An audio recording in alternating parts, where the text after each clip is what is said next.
Denva Kenya nga ndi ku airport awo nga nlandize mu Uganda nga ntuse mu Uganda nsi yange nga tuli wano ku passport check-in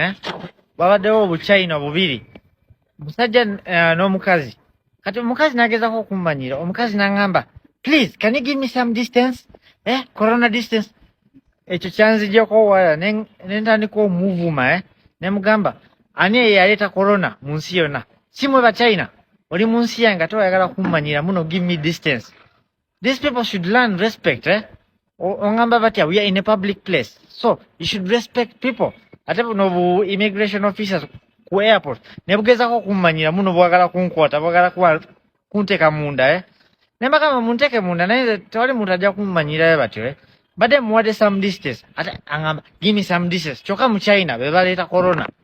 Nange bachali bange Uganda nabadde njiddusemu lwa bbeeyi y'ebintu nenzija eno Mombasa okunyumirwa mulaba beach ocean mugiraba naye bambi nkomawo mu wiiki emu eno bintu biri double okusinga ne Uganda at least Uganda yaffe at least. Ono ambuuza when did Arab man start speaking Luganda? Nyabo nze ni mixture ya Munyankole n'Omusoga siri Mwarabu siri Muyindi era tonesibako kumpita Mwarabu o Muyindi nze ni Munyankole ne mixture ya Musoga. Ali ninya taxi ya ku taxi park bwe natuula mu taxi nga ngenda Nansana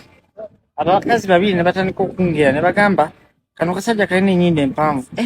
kafaananga simanye embaata ennyinda eringa embaata nze ne batunuulira nga balooza simanyi Luganda ate nga nnyindo yaabwe esitamye ng'ekikere ne bagamba nnyabo ogambye ki ennyinda yo eringa kikere ate ovuma yange empanvu so twewe respect ne basirika taxi yonna nebeera ensirifu. Demu wangu Omunayuganda mwana ntamye buli saawa nsaba ssente z'enviiri simanyi I want Brazilian hair simanyi Russian hair lwaki bakazi Bannayuganda temusigala ku nakyo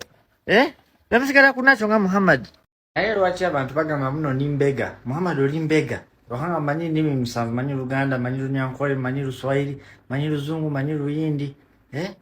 lwaki mugamba ni mbega kumanya lulimi kikufuula mbega.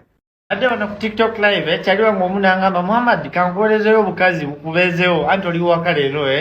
ne mugamba nedda ife mu Busiraamu tetubikola nze Muhammad ebyo sibikola ebyo bintu haramu tulina okusooka kuwasa then ne tutandika kukola ebyo bintu mukitegeera. Nze ku ssomero lye nasomerako enze nali nsinga kwogera vernacular enze nali nsinga kwogera Luganda mu kilaasi naye omusomesa yampanga punishment yanyambazanga bikutiya